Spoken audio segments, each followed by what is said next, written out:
I got myself a dip mix, and it was just, you added it to a little bit of sour cream, and it was to die for. To die for. I brought it to the company holiday party. We can't call it a Christmas party anymore because them heathens like to complain about everything, so it's a holiday party. Canceling Jesus. But we know it was a Christmas party. Show her the hair. Get those bangs up. This is Halloween. This is Halloween. Copyright strike. And just poor taste. Hello, Champagne Dreamers. Welcome back to my channel. Or if you're new here, welcome. Thanks for stopping by. I hope you'll stick around. My name is Janessa, and I am North Dakota's trash queen of glam, geek, and gore. And for today's video, I'm super excited. It's almost Halloween. Or if I don't get on the ball with editing, it's after Halloween. I've had a couple more ranty videos recently where I've talked about Halloween Ends, where I've talked about the monsters, and I was a little bit of a downer. So I was like, you know what? For this video, I'm going to go ahead and give you some of my favorite picks from Shudder. So Shudder is a great horror streaming service. There's nothing about this video that is sponsored. Please, I wish I could get a sponsor for this shit show that we're putting on here. But this is just something that I love. I love Shudder, and I love their selection, and I think it's a lot of fun. And so I thought, you know what? If you're looking for something spooky to watch at Halloween or any time of the year, I think horror is wonderful all the time. To me, spooky season is every season, but I wanted to give you some recommendations of things that I think are really fantastic. So if you're excited to see what my picks are from the streaming service Shudder, then stick around because we're getting into it right now.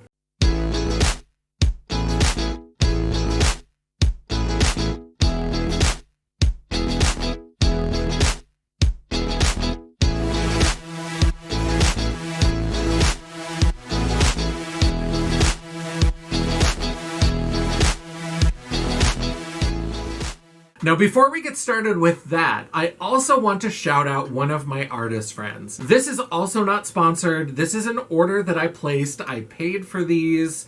She doesn't know that I'm doing this, but I just, you know what? I like to share fun artists and creators from time to time. And so I wanted to tell you about Pinsploitation. So Pinsploitation is a fabulous woman who makes these great enamel pins based on horror. There's some other like pop culture stuff that pops in from time to time, but mostly it's all horror. And it's very fun, very cool stuff. And so I'm going to go ahead and make sure that her shop is linked down below so that you can check it out. But I just wanted to show you some things that I got in my most recent order. Now, she does a ton of fun Friday the 13th designs. And so I got this one. This is from Friday the 13th Part 2. It's got Baghead Jason, and it's got the camp counselors when they're sitting around the fire talking about the history of Camp Crystal Lake. And I just thought this one was a lot of fun. I have a lot of Friday the 13th pins from her, and this one is going to look really cool on my pin board. She also did several variations on this pin design from X. Now, I am late to the party. I didn't watch X until I heard that Pearl was coming out. So when I first saw the trailer for X, I don't know what it was. It just seemed like it was going to maybe be like a cheap Texas Chainsaw Massacre ripoff. When I watched X, I loved it. So when I saw that she had these pins, I thought they were great. I loved X. I loved Pearl. I'm super excited for Maxine to come out and see the whole trilogy.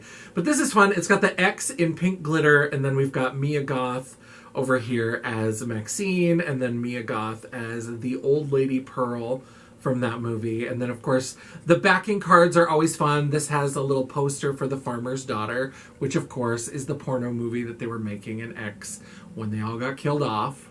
And Pinsploitation often does several variant colors of their different designs. So I liked X so much that I got this one as well, because I love the whole aesthetic of like 3D glasses.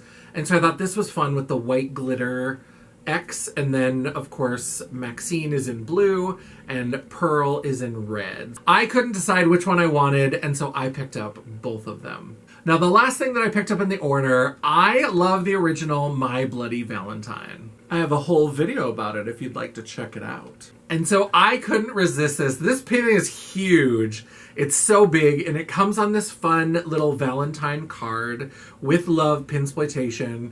And it's got the killer, and then it's got the three people as they're standing around one of the bodies. This is from the classic My Bloody Valentine. In my video, I talk about the remake as well. I didn't like that as well, but this is a lot of fun. Very Valentine's appropriate. You could get this as a little gift for somebody. So I think you'll love Pinsploitation. I do. Definitely check them out. That's a little bit of spooky shopping recommendation for you. All right, so I love Shudder. I am a big fan. I've been a subscriber for a long time. And so I thought, what could be fun if you're looking for something fun and spooky to watch? Sometimes you don't know what's going to be good, what you want to check out. So I thought, you know what? I'm going to pick 5 different categories, and I'm going to give you my top 5 picks from Shudder. Now, with streaming services, we know that sometimes things come and they go. As of this filming in October of 2022, these are all still available. A lot of them are sort of Shudder originals, so those should stay around. Although, as we're learning with Netflix and Hemlock Grove, nothing is for sure. So I've got 5 categories, and I'm going to give you my top 5. And let's get started with documentaries.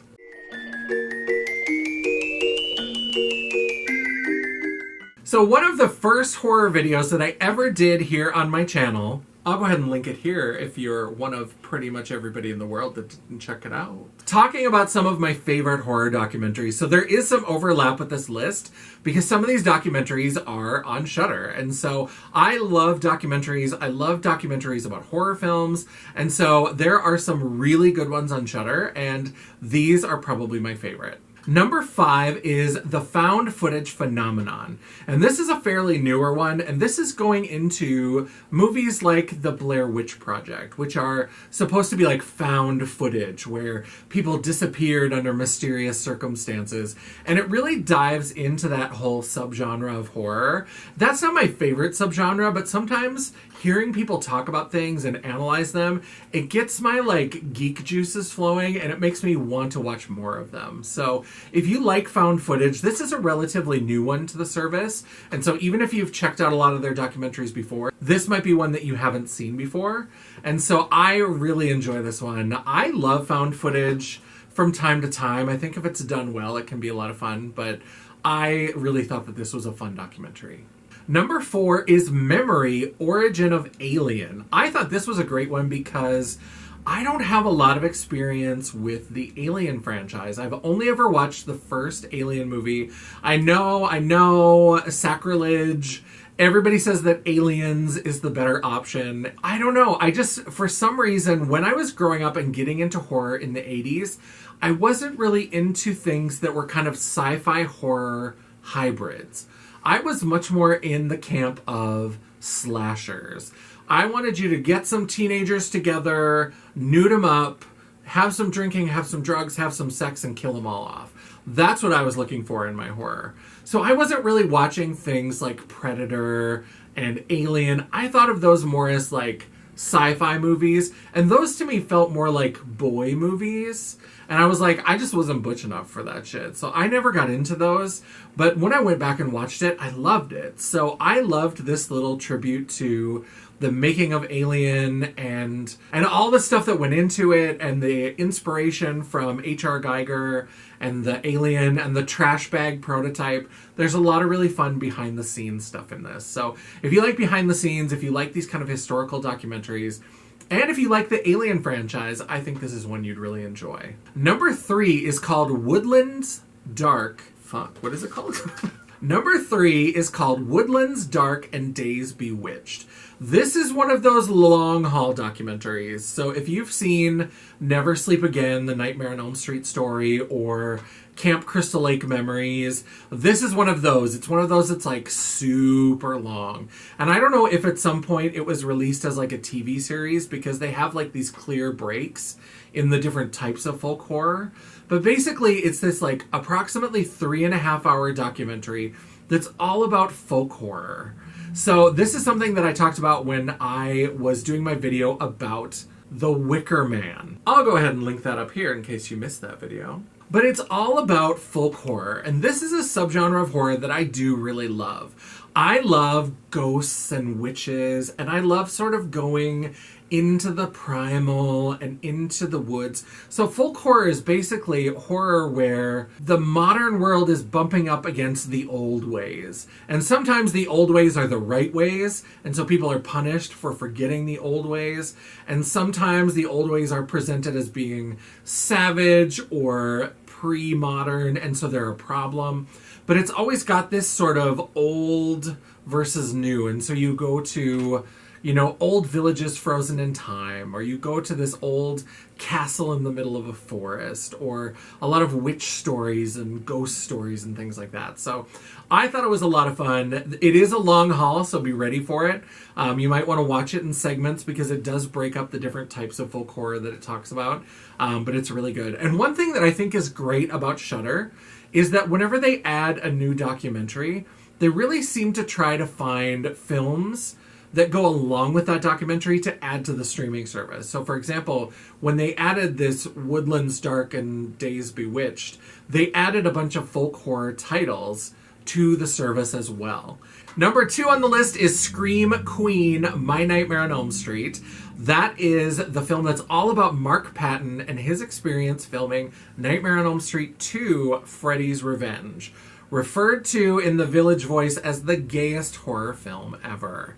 Mark Patton was a closeted gay actor in the 80s, and he was kind of a rising star. He had done some models, had done some commercials, and was starting to get lots of little parts and things. And then he got a role in Nightmare on Elm Street 2, and this was a big deal because the first one was a big deal, and at that time a lot of people were getting their start in horror films. One of Kevin Bacon's earliest movie appearances is in the original Friday the 13th. Johnny Depp was in the original Nightmare on Elm Street. So there's a lot of people who are kind of starting their careers in these horror films, and he thought this could be what convinces people that I can be a leading man. And it all went terribly, terribly wrong. The writer put in all of this gay subtext, and in some cases it's barely even subtext. It's mostly just text. And so it was this closeted gay actor who's playing in this kind of gay film in the middle of the Reagan 80s. It's wild. And so if you watch it, you find out what happened to him. He kind of disappeared from Hollywood. It changed the whole trajectory of his life. It's a really fascinating and well thought out documentary. The villain of the piece really will kind of surprise you. There's somebody who kind of emerges as this kind of villain figure, and it's not who you think. And the last one on the documentary list is horror noir. And horror noir is all about the history of Black horror. Black people in horror, horror made for Black people, and horror made by Black people. So I think it's a really fascinating look at the history of horror and how it relates to things like the history of white supremacy and racism and the way Black people fit into our society and how we talk about race relations. It's really fascinating. There are some really wonderful interviews with some of the greats from the genre. I mean, it's really amazing. And it's really well researched. It's well thought out. There's a podcast that goes along with it that you can also stream on Shudder that has a lot of the outtakes and additional interviews. So it's really great. It's probably one of the best horror documentaries I've seen. And even just documentaries in general, it's one of my favorites. So if you haven't checked out Horror Noir, that's at the top of my recommendations.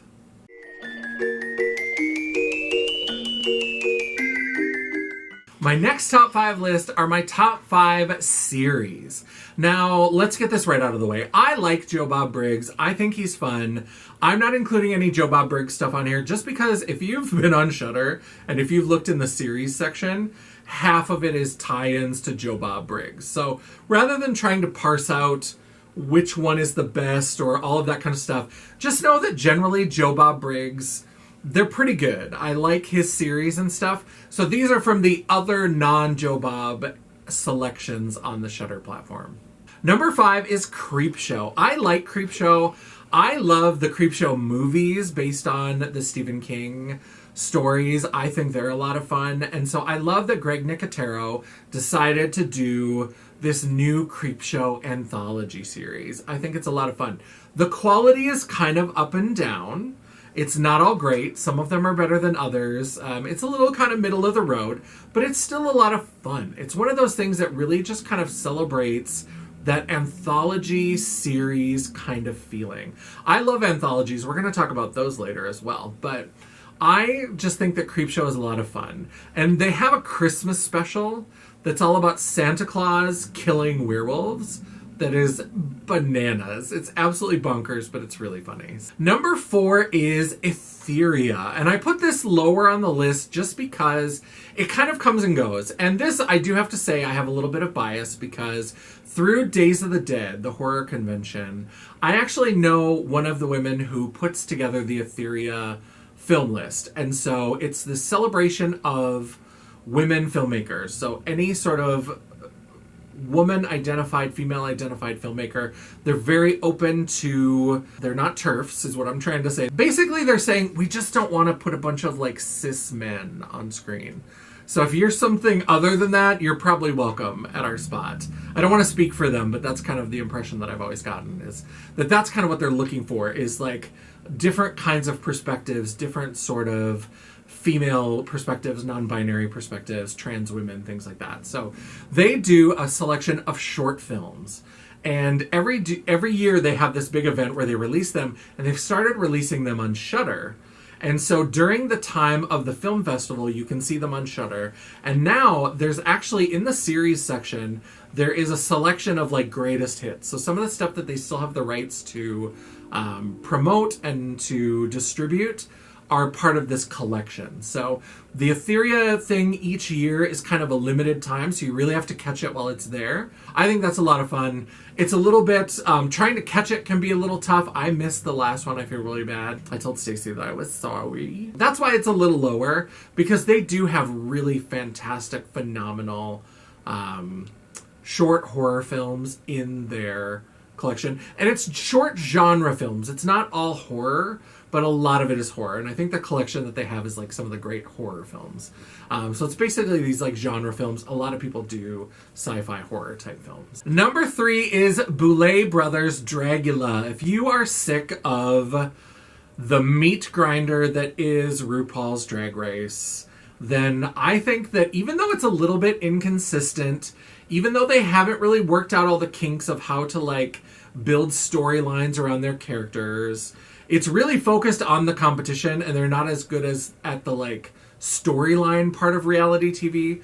But I think it's a really refreshing change from fucking Drag Race. Every time you turn around, I swear there is some new iteration of Drag Race that comes out every 15 minutes in some new country, the Philippines and Spain and UK and Canada, and then All-Stars, and then All-Stars of All-Stars, and it's UK versus the world, and I mean, it's just too much. It's too much. And it has become really formulaic. And so I think that Dragula is taking a lot of the same steps, but they're earlier in the process. So there have been 4 seasons so far, and now a new Titans season is coming, which is their like All-Stars season. They're trying really hard to not in any way reference that other drag show. And so their new Titan season is going to be streaming on Shudder, and all 4 of the previous seasons are also available on Shudder, as well as the special Resurrection, which selected 2 contestants who got to come back from previous seasons to be on season 4. So Boulet Brothers Dragula, it's a lot of fun, it's refreshing, it's monstrous, it's kind of dirty, it's sort of boundary breaking. And I met them at Days of the Dead in Atlanta in 2020, and they are delightful. And I just love their vision for bringing different kinds of drag performance to the stage. And I think that there is a little bit of a ripple effect. I think some of the changes and some of the evolution that we've seen on RuPaul's Drag Race in terms of who's allowed on the show and who isn't, I think some of that is kind of a ripple effect of the Boulet Brothers. So if you want to go right back to the source, I will say that season 1 is real rough to watch. It was basically like a web series, so like the production value is pretty low. They didn't really know how to build storylines around the characters, things like that, but I think it's worth a watch, and it's definitely worth checking out on Shudder. Number 2 is Cursed Films.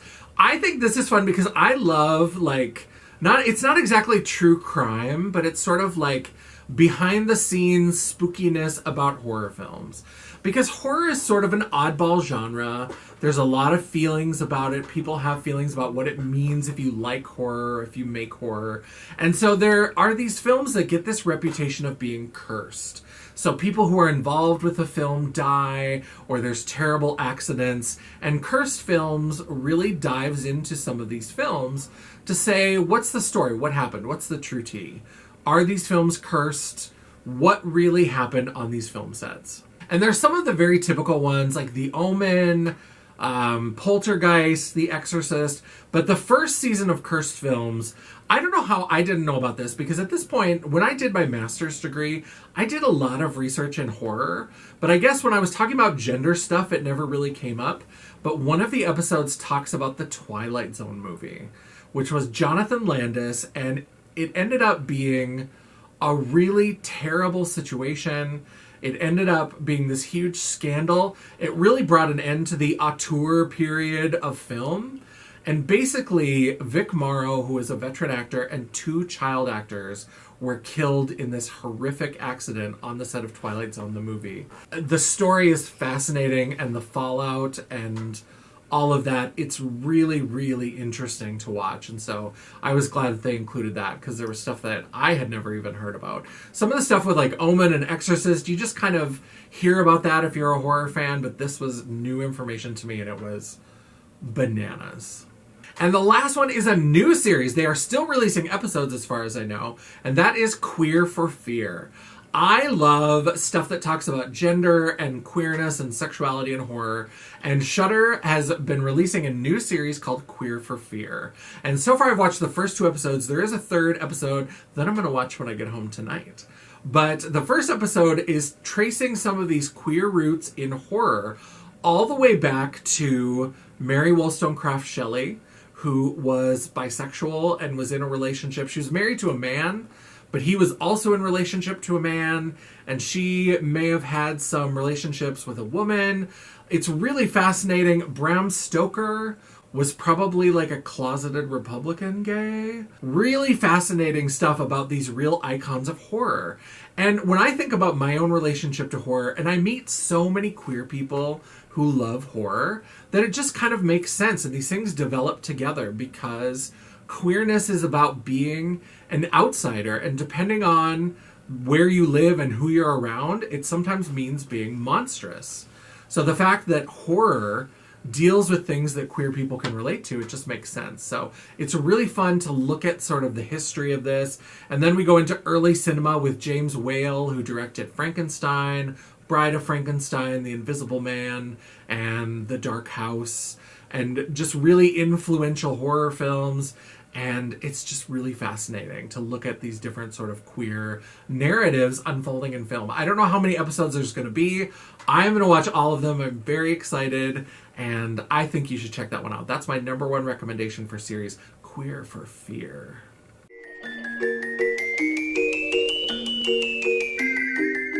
The third category that I want to give you my top 5 is in the exclusive and original. So like all streaming services, Shudder does produce a lot of their own. And I think most of these, if not all of them, are Shudder originals. There are some movies that weren't produced by Shudder that are Shudder exclusives. They do have a whole category that's called exclusive and original. So most of these I think are originals, but some just might be exclusive to the streaming service at this time. So these are ones that you can't really find elsewhere, and I just think they're a lot of fun. They give me some unique perspectives on horror. Number 5 is Satanic Panic with Rebecca Romijn. If you like Netflix's The Babysitter and The Babysitter Killer Queen, you will love Satanic Panic. It's that sort of thing. It's like a horror slasher. It's kind of an homage to the 80s slashers, and it's a horror comedy. So it really kind of plays up the comedy elements. It's a lot of fun, and it's about this pizza delivery driver who shows up to a satanic sacrifice. And unfortunately for her, she just happens to be a virgin. And so chaos ensues. So I think that's a lot of fun. It's really funny. I love Rebecca Romijn, so I think definitely give that a chance. That's my number 5. Number 4 is Room. And this is not the one with Brie Larson where she's kidnapped and kept in a room. This is Room, the Shudder original, and basically it's this couple that moves into this weird kind of rundown house out in the country, and there's this room where if you go inside it and you wish for something, and you shut the door, you get your wish. The husband realizes it one day because he's in there and he like, oh, I wish I had a drink. And all of a sudden the lights like flicker and all of a sudden there's a bottle of booze there. And so then they start like wishing for things. And of course they wish for money. And they have this like whole montage of them just being decadent and wishing for all kinds of drugs and booze and fancy clothes and all this kind of stuff. And he wishes for a bunch of money and he goes out into the world and then he goes to fill up his car. He's at the gas station and he reaches into his pocket and he pulls out ash. So anything that you get in the room, you can get anything that you want, anything that you wish for, but outside of the house, it turns to ash. So it's kind of this monkey's paw, be careful what you wish for.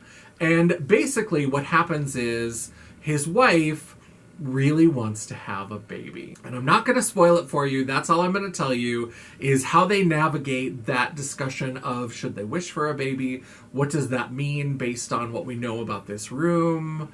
All this kind of stuff. So it's a really fun, interesting take on the be careful what you wish for sort of film. And I think it's great. Number 3 is Spiral. So I talked about this in my recent video where I talked about They Them, which is the Peacock original slasher. I'll link the video right up here if you'd like to check it out. But basically Spiral is kind of this paranoia horror. And it's this gay couple who moves to this town in the 90s. And the neighbors are like weirdly kind of friendly, but also very strange. And weird things start to happen. And they start to question their own sanity. And they have a young daughter that they're raising, a teenage daughter, and she gets involved with the neighbor's son. Is he an okay guy? What's happening?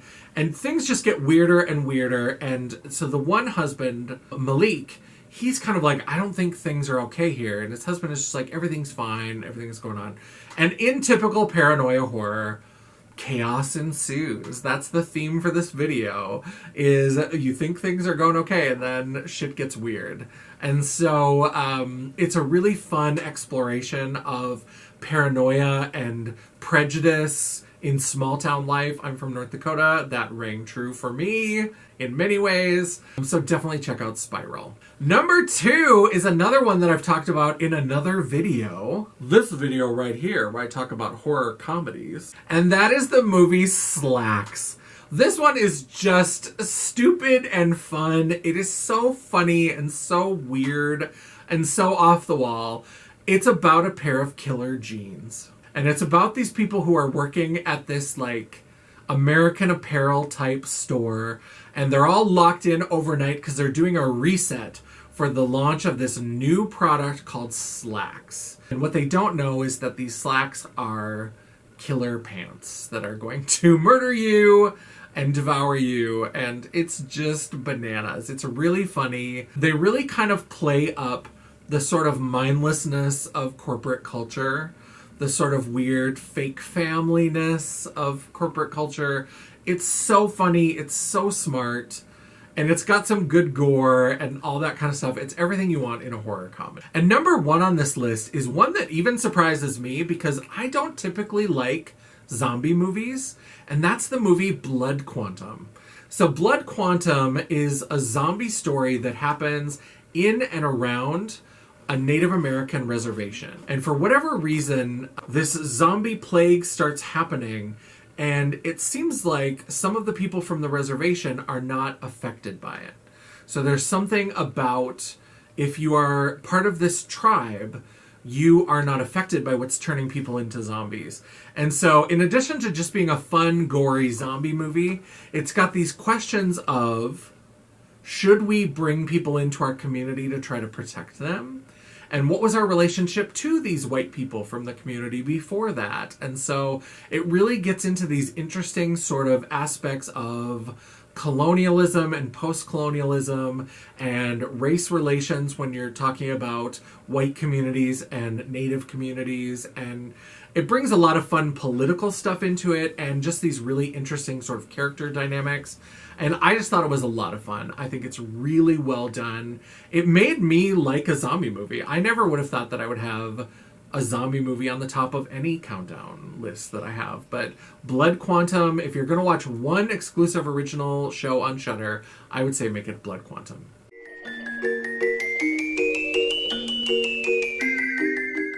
And then another category, this one I only have 3. There aren't as many of these on the service, but since Trick or Treat, which is an anthology horror film, finally got a theatrical release, it's from 2007, and it has never been released in theaters until 2022. I am crazy for anthology horror right now, and so there are 3 that I want to recommend from Shudder. And these are also, I believe, all 3 of them Shudder originals. So the first one is called Scare Me, and it's basically this guy who's in this cabin. I don't know if it's like a lake house or like a mountain house or whatever, but it's like some sort of vacation house. And there's this woman who's a writer who's nearby, and they kind of meet each other, and there's like a snowstorm, and they get trapped in together, and they start telling each other scary stories. They're trying to scare each other. And then as the scary stories go on, you're not really sure what everybody's motivations are. And they do a really good job of keeping you guessing. Is this just 2 strangers who are telling stories? Does she have something to hide? Does he have something to hide? Do they both have something to hide? You don't really know until the very end. So it's a lot of fun. It's got some really fun little like anthology stories, but this is one where the frame story that kind of ties them together is really well done and really keeps you guessing until the end. Number 2 on the anthologies list is the Mortuary Collection. And this is set in this old decaying funeral home. And there's this really creepy Angus Grimm kind of guy. He looks like the tall man from Phantasm, and he's the mortician. And so he's like going about his business, and there's a funeral for a little boy who died, and then he catches this blonde woman sneaking in after the funeral to look at the body of the little boy, and he catches her and he stops her. He tells her that like the funeral is only part of the story. How people die is a much more interesting story. So she's like, then tell me a story. And there's all these books around. He said, these are the stories of people who died. I record them. That's my job. And she's like, well, then tell me one. And that's basically what sets up the anthology of the short films, is that then he tells her these 3 stories, and then she tells the last story. And it kind of has this twist to it where it brings that story back into the story of the 2 people at the mortuary. And it's just really well done. It's a lot of fun. It's very clever, and the short films are really, really fun. There's a lot of weird, gross out, gore, humor, and some of them are really kind of spooky. And so I just think it's a lot of fun. So definitely check out the Mortuary Collection. But if you're only going to check out one anthology horror on Shudder this Halloween, I would say pick Scare Package. This is my favorite because I remember going to Blockbuster Video and Hollywood Video and Video Magic and all of those stores and going and looking at the tapes.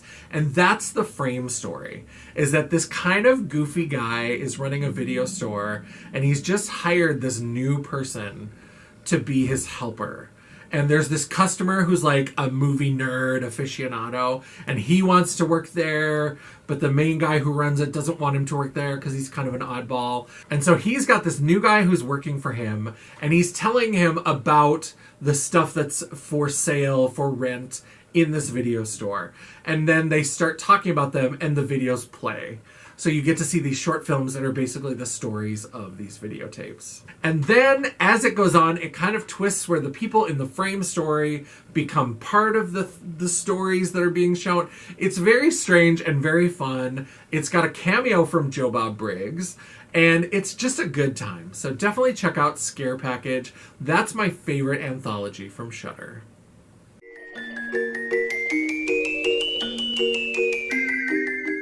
And my last category are my top 5 hidden gems. And these are films that you may or may not have ever heard of. Some of them got a little bit more kind of promotion. Some are a little bit more well-known. Some of them are newer. Some are a little bit older. But it's just something that's a little bit different than the typical sort of selection. Something that you might have overlooked that I think could be really fun. Number 5 is City of the Dead. This is from 1962, and it stars horror icon Christopher Lee. And this is a lot of fun because it's about this young undergraduate student who is going to this town to study the history of witchcraft. And so this town had burned a witch at the stake. You find out very quickly that there's this cult of devil worshippers, or there's this coven of witches. There's something spooky going on. And so she goes, and then her boyfriend and the professor have to kind of chase after her. It plays with something that was established in Psycho, where someone who you think is going to be a main character ends up not making it all the way through. And so there's a lot of kind of interesting twists and turns with what's happening here, who is it happening to, all of that kind of stuff. So I think it's really fun. City of the Dead, and Christopher Lee is hammy and great in anything that he does. Number 4 is the newest one on the list, and this is We Have Always Lived in the Castle. This is based on a novel by Shirley Jackson, who wrote The Lottery, which is one of the most chilling short stories ever. But she also wrote a lot of novels. She wrote The Haunting of Hill House. But one that's a little bit less known is We Have Always Lived in the Castle. And so basically it's this story about these two sisters who live in this estate, and their family had money. And a short while ago, a couple years ago or something, the parents died. They were poisoned. And their uncle who lives with them was poisoned but didn't die, but is now in a wheelchair and is kind of a little bit unstable. And the older sister has always been blamed for it. And so the younger sister has to like go to town and get groceries. And they're kind of these pariahs. And it's really about how the town treats their family, and you know how they kind of fit in or don't fit in, and how things kind of boil up, and the jealousies, because even though they're kind of these pariahs, they also have all this money. It's very strange, and this cousin kind of comes in and is maybe up to no good, and then the townspeople just kind of lose their shit. And eventually we find out the real story of what happened to the parents, which is very interesting and gives us a new perspective on everything. It's a lot of fun. It's got Taisa Farmiga, who has been in several seasons of American Horror Story, so she's got a great horror pedigree. Sebastian Stan, who is always delicious. Crispin Glover plays the uncle, which is a lot of fun. And the older sister is played by Alexandria Daddario. I don't know how you say it. I'll put her picture on the screen, but she has been popping up everywhere. She is in that HBO show, White Lotus. She's going to be Rowan Mayfair in the new Lives of the Mayfair Witches, based on Anne Rice's books. So she's kind of like a hot star of the moment, and she is in this movie as well. So there's a lot of great people. It's a lot of fun. Definitely check out We Have Always Lived in the Castle. An 80s movie that I absolutely love that often gets overlooked is Witchboard. And I love that this is available. If you are freaked out by Ouija boards, or if you have that panic of you're going to summon demons and shit like that, this movie will fuck you up. And this is where I think a lot of people, if you grew up watching horror in the 80s, this is where a lot of people got their fear of Ouija boards from. And it's basically this woman who is introduced to the Ouija board at a party, and she's told never play it alone. So of course she immediately does, because people in the 80s were fucking stupid and they just summoned demons and shit all the time. And so she ends up getting caught up in this supernatural drama, and people start dying, and there's all of this kind of supernatural stuff going on. It's so good. It's so fun. It's a little 80s kind of supernatural, kind of slasher gem that a lot of people know about, but a lot of people kind of overlook it. So I think you should definitely check out Witchboard. Number 2 is a slasher that I actually got to give its North Dakota premiere to, and that is the queer slasher film Death Drop Gorgeous. This is so much fun. I'm so glad that this landed on Shudder and that it's available to a larger audience. It was such a pain in the ass to get it to come here. It was expensive. It was a lot of red tape. Miss Jaye's Friday Night Frights. We were the first ones to show it in the state of North Dakota. So I was very excited. And so now you can check it out if you didn't come to our screening. you can check this out on Shudder. It's basically drag shows meet slasher films. And so there's all these drag queens who are killing each other, and there's blood and guts. There's a glory hole scene that you will not soon forget. It's just a lot of fun. It's queer, it's campy, it's bloody. It's a lot of fun. Definitely check out Death Drop Gorgeous. And number 1 of my hidden gems, and this is one that I think I'm gonna do a whole video on. So look for an upcoming video, and that's the movie Popcorn. Popcorn is kind of a slasher film from 1991. But what I think is interesting about Popcorn, and it's too bad that it gets kind of overlooked, is that it's kind of Scream before Scream. So Scream was in 1996, Popcorn was in 1991, 5 years earlier, and it's got a really interesting sort of meta angle to it. It's not quite the same as Scream, they're not like breaking down the rules of slasher films, but you can see that sort of energy. You can tell that people are sick of these slasher films that have kind of spiraled into ridiculousness. I mean, Jason had gone to Manhattan, and then eventually he goes to space. Nightmare on Elm Street is like turning people into comic books and cutting them up. Like, slashers just got fucking weird at some point. And so Scream was kind of a reaction where it's like, let's reclaim this, let's reinvent it. And Popcorn started to try to do that. And basically it's this group of film students who are trying to put together a film festival for their class, and they're bringing out all of these old films. And basically, each of the films has some sort of gimmick to it. And this is something that really happened. So there's one that's kind of based on this film called The Shocker, where they wire some of the seats. And so when you went to see The Shocker, somebody who was running the film would click these buttons and seats would get electrified and you'd get a little jolt or whatever. Or House on Haunted Hill. There was a scene where a skeleton kind of emerges and they had a giant skeleton that went out over the crowd. And so they find all these videos that have this sort of gimmick to it, and they're putting together this film festival, and then people start getting murdered, and the murders occur with the gimmick. So like there's this giant mosquito and somebody gets impaled on the giant mosquito, and it really kind of is talking about films and this question that happens a lot for horror about voyeurism. Why do we like to watch these things? Why do we like to watch these terrible things happen? And so it's kind of Scream before Scream, and I think it's a lot of fun. Let me know down below if you're interested in seeing a full-length video. I watched it recently, and I was kind of writing out kind of a script, and I'm thinking about doing it. It's got some fun people. Tom Villard, who is wonderful. He was on an episode of The Golden Girls, and he kind of became a gay rights and AIDS activist. He died in 1994, but he's an interesting character. Jill Scholien, who was also in a couple of other horror films, but she was in The Stepfather. So really good people in it, really fun premise, really good kills. Definitely check out Popcorn. All right, so those are my top 5 picks for a bunch of different categories on Shudder. Let me know down in the comments below, what have you watched on Shudder that you would love? I'm always looking for new things. I love Shudder and I love going through, but sometimes I miss things too. So let me know your favorite Shudder recommendations. Let me know what you've been watching, what you've been loving. I'd love to hear about it down in the comments. While you're down there, don't forget to give me that thumbs up to tell me that you liked the video. Or if you hated it, you're like, I'm a Hulu bitch all the way.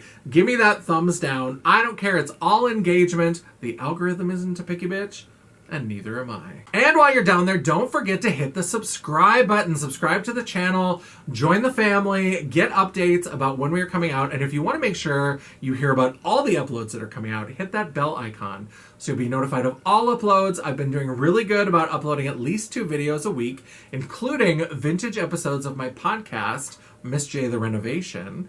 So definitely subscribe and join us. We would love to have you. And sometimes, if you're really lucky, you might even get a bonus video. Ooh, shuddering.